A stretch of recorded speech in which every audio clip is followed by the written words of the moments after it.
and thank you for joining us for Season 5, Episode 1 of Adventures in Fly Tying. And now here's your host, Joe Cornwall. We've got a neat fly for you today.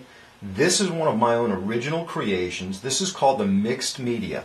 And as you can see, this is a variation on a Clouser deep minnow. But the mixed media, I called it the mixed media because it uses some very unusual materials. The mixed media uses silly legs and the lead eyes to create this flowing motion of the Clouser deep minnow, and red fox body fur to create a very translucent shell on a crayfish imitation. This is a very exciting pattern. This is probably my #1 smallmouth fly from about early summer all the way through until the end of September, beginning of October. Fabulous fly to tie. Let's tie one now. We're going to be able to do something a little bit unique. We're going to be using a Mustad 33903 kink shank popper hook. Very unusual to use this for a Clouser, but this is the best Clouser hook ever made, and I'll show you why. This double kink, when you put this into the vise, is going to give you the spot where your lead eye is going to go, and it's going to be there every time. It won't rotate, and you'll get perfect proportions. I'm using a 210 denier flame orange pre-waxed nylon tying thread right now, and I'm going to go ahead and lay down a nice base just through where those kinks are, and go ahead and cut that out. Now, you can tie this fly a couple of different ways. You can use either the bright orange, or you can use a duller orange. You can use lead eyes that are black or natural, or you can use them in gold, and I prefer them both ways. It just depends on the water clarity. Use the gold eyes and the slightly mellower orange for clear water. Use the brighter orange and the black eyes for slightly darker water when you get a little bit more algae on there. I'm going to use black presentation eyes. This is in the small size, which is perfect for a size 4. Now, to tie that on, we go ahead and set that into this kink. Now, every eye has got a seam on it, and I want that seam to run roughly parallel with the hook shank. That way I just get a little bit more streamlined appearance. Just looks a little bit nicer to my eye that way. Make 4 or 5 crossways wraps, come around to the front, make 4 or 5 crossways wraps going back the other way. Now, that eye is secured. If I take a couple of wraps that are going to go underneath the eyes, but over the hook shank as a frapping wrap, that'll hold that in there. Now, that'll never go anywhere. Those eyes are just there. And what I love about this, not only won't that rotate, but every fly you tie is going to have perfect proportions. Not to mention the fact these are very inexpensive hooks, ranging anywhere from $6 to $8 per 100, so very inexpensive. This is a Clouser style fly, and what we're going to use is silly legs. And this is a black and green fleck pumpkin silly leg, which is the color I prefer. You can tie this in a lot of different colors, but this is the one that I found most effective for late summer smallmouth, for summer and fall smallmouth.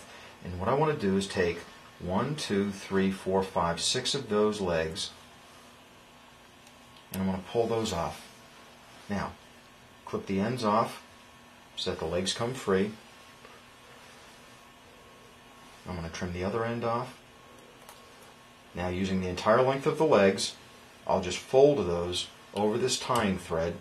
I'm going to hold that right up to the front. I'm going to take 1 or 2 wraps. You notice I'm not actually wrapping over the material there. I'm just wrapping that to hold that one loop of thread that's holding it. And I'm going to pull this a little bit tight. Now I'm going to take 3 or 4 wraps over the material. That material is now locked in, and because I've pulled it tight, I've also eliminated a lot of bulk at that point. Now I can go ahead and cross my thread over to the back,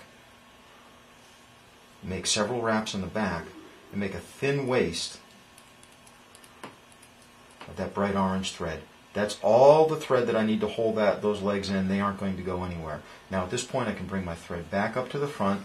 It's always a good idea at this point, just throw a half hitch in there. And one of the things I like to do is just to take a little bit of head cement and put it on those wraps right there. This fly is going to be fished aggressively and on the bottom. I like to fish this with a floating line and a long tippet leader, that's a fluorocarbon tippet, so that I can fish this one right down against the bottom. But unlike most crayfish patterns, if you've seen me tie the foxy red Clouser at some of the fly tying shows, and we'll be doing that one on a DVD upcoming here shortly, that's a very great presentation for more passive, where you're just going to bounce it along the bottom.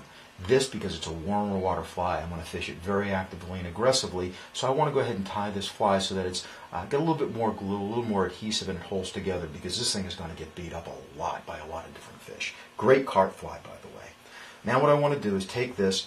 If you have a rotating vise, you can just rotate it, or in this case we're just going to invert the hook in the jaws of the vise.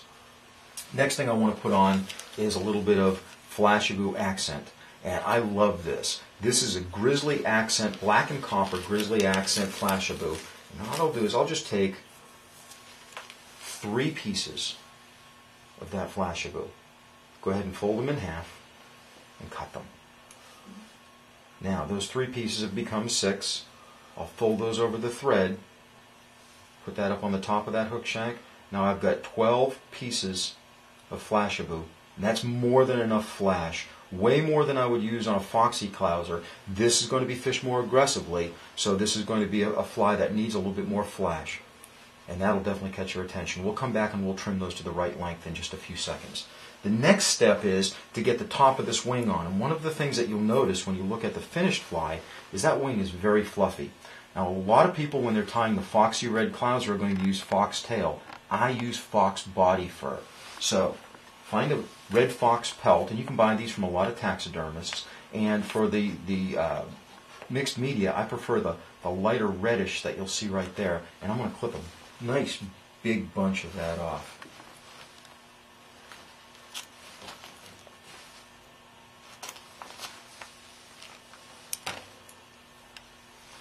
Got a nice big bunch of that. What I'm not going to do is I'm not going to take all that underfur out. It's important to leave that in there because unlike a foxy clouser, that's going to provide a lot of bulk and it's going to provide a real squared off profile on this. So I'm going to leave all that underfur in there, and instead what I'm going to do is I'm going to trim that back at a slight angle so that fits on there. Now, a very open pinch wrap just to bring that down tight, and 4 or 5 tight wraps. Now I can go ahead and build up a big thread head.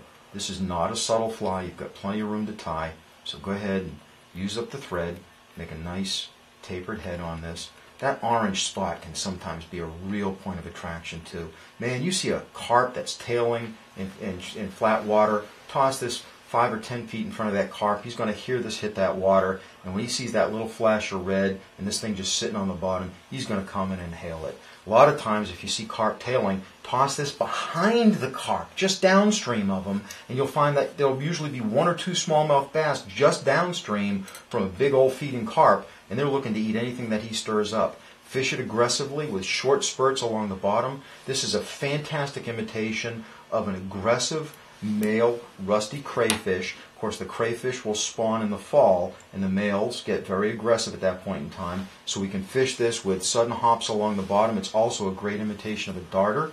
Let's go ahead and take a little bit of head cement now, and we're going to coat the front of these wraps with some head cement. Get a nice coating on that. That'll make this fly virtually indestructible. You'll lose this to the rocks before it'll come apart. But man, this has been just a fantastic fly for me.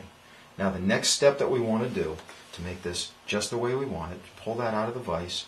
Let's go ahead and take all of that material, and if we need to trim some of these flash pieces back, let's just hold it upright.